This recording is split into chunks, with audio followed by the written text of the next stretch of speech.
राजकुमारी का स्वयंवर था। उसके स्वयंवर में भाग लेने के लिए दूर दूर से बड़े बड़े राजा महाराजा आए हुए थे, क्योंकि राजकुमारी चंद्रा अपनी खूबसूरती के लिए देश प्रदेश में विख्यात थी। सौदागर और बसंत भी जाकर राज्यसभा में खड़े हो जाते हैं। कुछ समय बाद राजकुमारी चंद्रा अपने हाथ में वरमाला लिए अपना वर चुनने के लिए राज्यसभा में आती है। जब वो राज्यसभा में देखती हैं, तो उसे एक से बढ़कर एक राजा महाराजा दिखाई देते हैं, पर राजकुमारी चंद्रा की नजर सबसे पीछे और एक और खड़े सुंदर नवयुवक के ऊपर अटक जाती है, जिसका चेहरा मुरझाया होने के बाद भी उसमें एक अलग ही नूर दिखाई दे रहा था। वो नौजवान था बसंत, जो कर्मों का मारा सौदागर के साथ यहाँ आ तो गया था, पर उस बेचारे को इन सब से कोई मतलब नहीं था।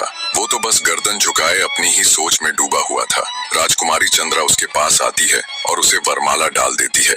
ये देख सभा में उपस्थित सभी राजा महाराजा हैरान हो जाते हैं। सौदागर को तो जैसे सांप सा लड़ जाता है, सोचता है ये क्या हो गया, इस कंगले को अपने साथ यहाँ लेकर ही नहीं आना था। ये सब देखकर बसंत भी चौंक जाता है, उसे समझ नहीं आता ये एकदम से क्या हो गया। वो राजकुमारी चंद्रा से कहता है, हे राजकुमारी, तुम राजा की लड़की हो, मैं तुम्हारे लायक नहीं हूँ। मैं तो एक क्रमहीन दुखियारा हूँ। देखो तो सभा में एक से बढ़कर एक राजा महाराजा आए हुए हैं, तुम उनमें से अपने योग्य वर चुनो राजकुमारी, मैं आपके योग्य नहीं हूँ। बसंत की बात सुन राजकुमारी चंद्रा कहती है, नहीं नहीं स्वामी, मैं एक पतिव्रता स्त्री हूँ और मैंने आपको देखते ही अपना पति मान लिया था। पतिव्रता स्त्री एक बार जिसे अपना पति मान लेती है, फिर उसके सिवाय किसी दूसरे के बारे में सोचना भी पाप समझती है। अब आप ही मेरे पति परमेश्वर हो। तब बसंत कहता है, हे राजकुमारी, मैं बहुत ही गरीब आदमी हूँ, जिसके पास रहने के लिए अपना खुद का घर तक नहीं है। मैं तो सौदागर के पास एक छोटा सा नौकर हूँ।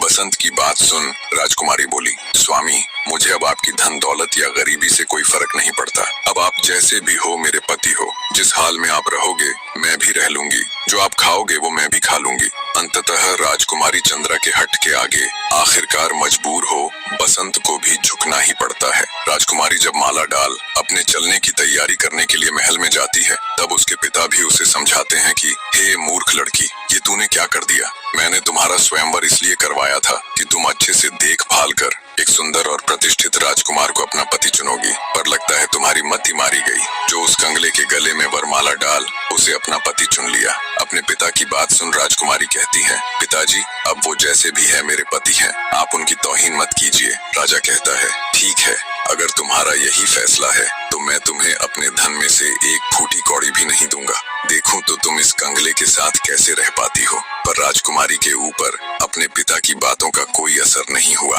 वो अपने माता पिता और परिवार को त्याग कर बसंत के साथ चल देती है।